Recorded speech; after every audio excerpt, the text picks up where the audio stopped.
Энэхүү улсын хурлын гишүүн сайн зургийн засгийн газрыг огцруулах үндслүүд нь Монгол Улсын эдийн засгийн доктортой байдалд нөлөөлөх хэмжээнд яриглаа. За тэгвэл засгийн газрыг огцруулах бичигт ардчилсан нам хүн намын гишүүдийг оролцуулаад 40-од гишүүн гарын үсэг зурсан маргааш өргөн барина гэлээ. Харин ардчилсан намын зүгээс засгийн газрыг огцруулах хэсэг асуудал дээр бүлгийн байр сууриа нэгтгэсний дараа шийдвэр гаргана гэлээ. Улсын хурлын гишүүн сайн зургийн зүгээс одоогоор 40 орчим гишүүн гарын үсэг зурсан гэж тайлбарлалаа. За гэхдээ хичнээн гишүүн гарын үсэг зурсан болоод гишүүдийн тоо баримтыг олон нийтэд дэлгэсэнгүй. Манай намаас ихэд 32 3 хүрлээ. За хүн нам, ардчилсан нам гэдэг ерөн зүгээр яг тодорхой субъектүүдээс зурсан гэдэг зүйлийг би бас энэ ташинд хэлмээр байна. Миний улсын хурлын гишүүний бүрийн ирэхээр 32 гишүүнд хүрсэн байхад би өргөн барих болцоотой. Гэхдээ би сая амралтын өдрүүдээр маш олон гишүүдтэй уулзч чадаагүй учраас энэ улс төрийн шийдвэр гаргахаас өмнө ямар ч байсан гишүүдтэй уулзъя.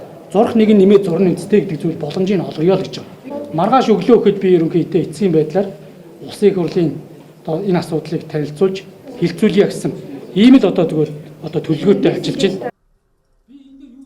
За гарын үсэг зурсан гишүүдийн тоо дөнгөж 22-т хүрсэн гэх мэдээлэлч давхар яригдж байна. Ямар ч тач аль нь баттай болохыг маргааш огцруулах бичгээ өргөн барьсан эсгээс тодорхой болно гэсэн үг юм а. За нөгөө төгөр оюун эрдэнэ засгийн газрыг огцруулсны дараа Монгол Ардын намын 30 гишүүн гарын үсэг цуглуулж ерөнхий сайд занданчдад шаардлага хөргүүлж байсан билээ. Үүгээр амар ослон оюун эрдэнэ нарт Монгол Ардын намын бүлгийн 30 орчим гишүүний дэмжлэг бий гэх таамаглал гаргасан. Тэгвэл занданчдын засгийн газрыг огцруулах асуудал дээр 68 гишүүнтэй Монгол Ардын нам дангаараа шийдвэр гаргах боломжгүй гол нөлөөг ардчилсан нам үзүүлнэ гэж ойлгож болох юм а. Ардчилсан намын зүгээс бүлгийн нэгдсэн шийдвэр гараагүй учраас тодорхой байр суурийг илэрхийлэхгүй гэлээ.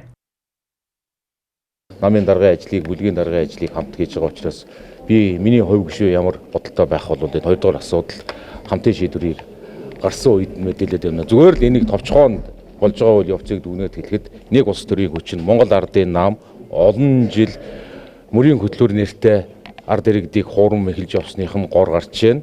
Ажил хийнгээд 10 жил хулгай хийснийх нь гор гарч байна л гэж үзэж.